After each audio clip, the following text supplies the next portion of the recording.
If you want to immigrate to Canada and haven't decided which English language test you should take, IELTS or CELPIP, this video is right for you.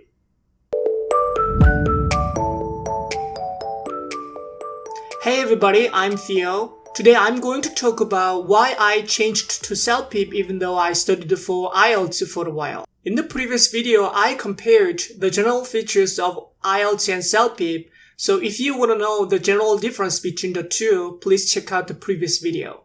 As I mentioned in the previous video, IELTS is the International English Language Test, while CELPIP is the Canadian English Language Test. What is Canadian English and International English, by the way? To be honest, I don't know either, and I think it's very difficult to define them. However, while I've been learning the English language, one thing I've discovered is that there are many types of English all over the world. American, British, Australian, New Zealander, Canadian, South African, Philippines, Indian English, and so on. So there isn't only one type of English language worldwide. Those different types of English have things in common, but each type of English is slightly different in its accent, vocabulary, and the way it's spoken and written. It might not be a big deal for native English speakers. However, as an English language learner, I'm often confused by the different variants of English. It feels as though I'm learning the different English language dialects even though I haven't learned just one type of English properly yet.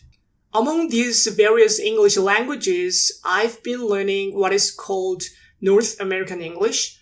It is said that North American English is the English language that is used in the United States and Canada.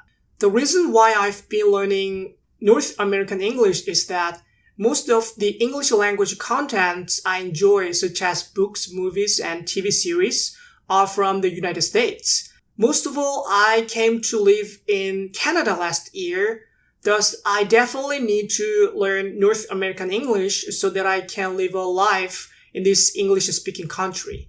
So practically speaking, I don't need to learn other types of English, for example, British or Australian English. However, to get a high score in IELTS, I needed to get used to a variety of English accents and writing styles because IELTS contains multiple types of English in order to minimize linguistic biases.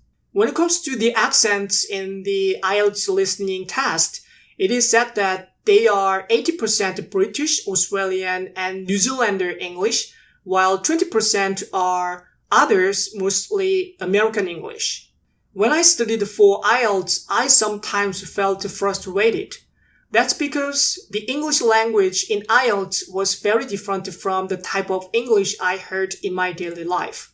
I remember some Canadians looking confused when I spoke an English language expression that I had learned while studying for IELTS, even though they understood what I meant. On top of that, even though I live in an English-speaking country, speaking and listening in English, my everyday experience didn't seem to be very helpful to get a high score in IELTS. In other words, it felt like I was studying two types of English, one for IELTS and one for my real life. I also sometimes felt like I was wasting my time learning things that I didn't need, but only for getting a score on the English language test. However, I couldn't help but keep studying for IELTS since I needed a score to get a permanent resident card so that I would be able to keep living in this country. The other day, however, I came across CELPIP. When I figured out what the abbreviation CELPIP meant, I felt this test was what I was looking for. As CELPIP stands for Canadian English Language Proficiency Index Program, this test is made by Canadians who speak Canadian English, of course using Canadian English for people who want to be Canadians. Right after I came to know about CELPIP, I tried to take a sample listening test which is available on the official website. The accents in the CELPIP listening material were familiar to me because they were exactly what I heard in my daily life in Toronto.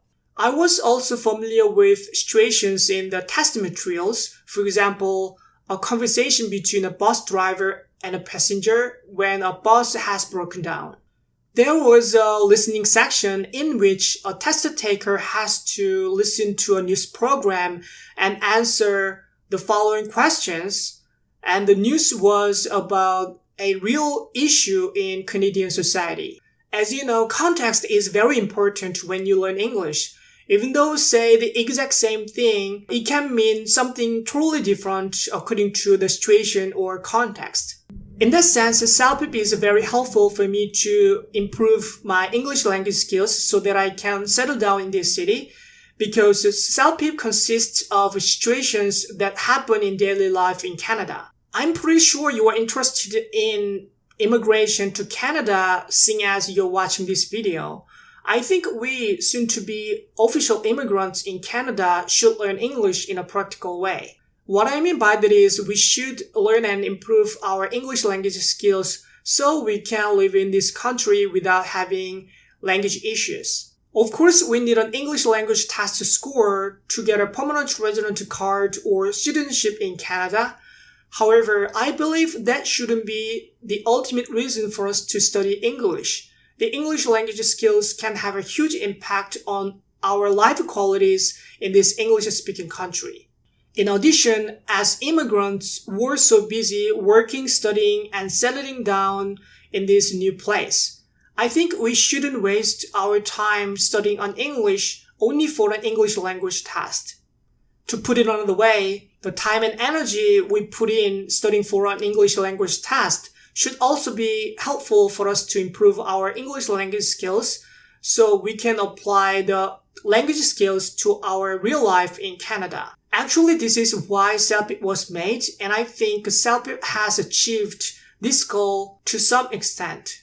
You can choose one English test between IELTS and CELPIP by considering other differences between them. For example, you might want to take CELPIP because you don't like taking the IELTS speaking test in which examiner assesses your speaking abilities face to face.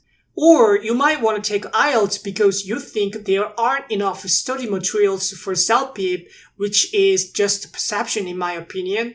Or you might want to take IELTS just because you've already spent time studying it. Ultimately, when deciding which English language test to take, I think what you should consider the most is why you are learning the English language.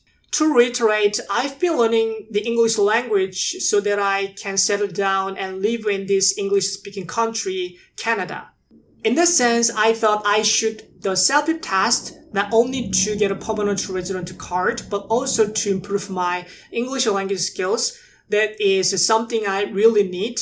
Besides other minor reasons, that was the main reason for me to change to CELPIP. Today I've talked about why I changed to CELPIP even though I studied for IELTS for a while.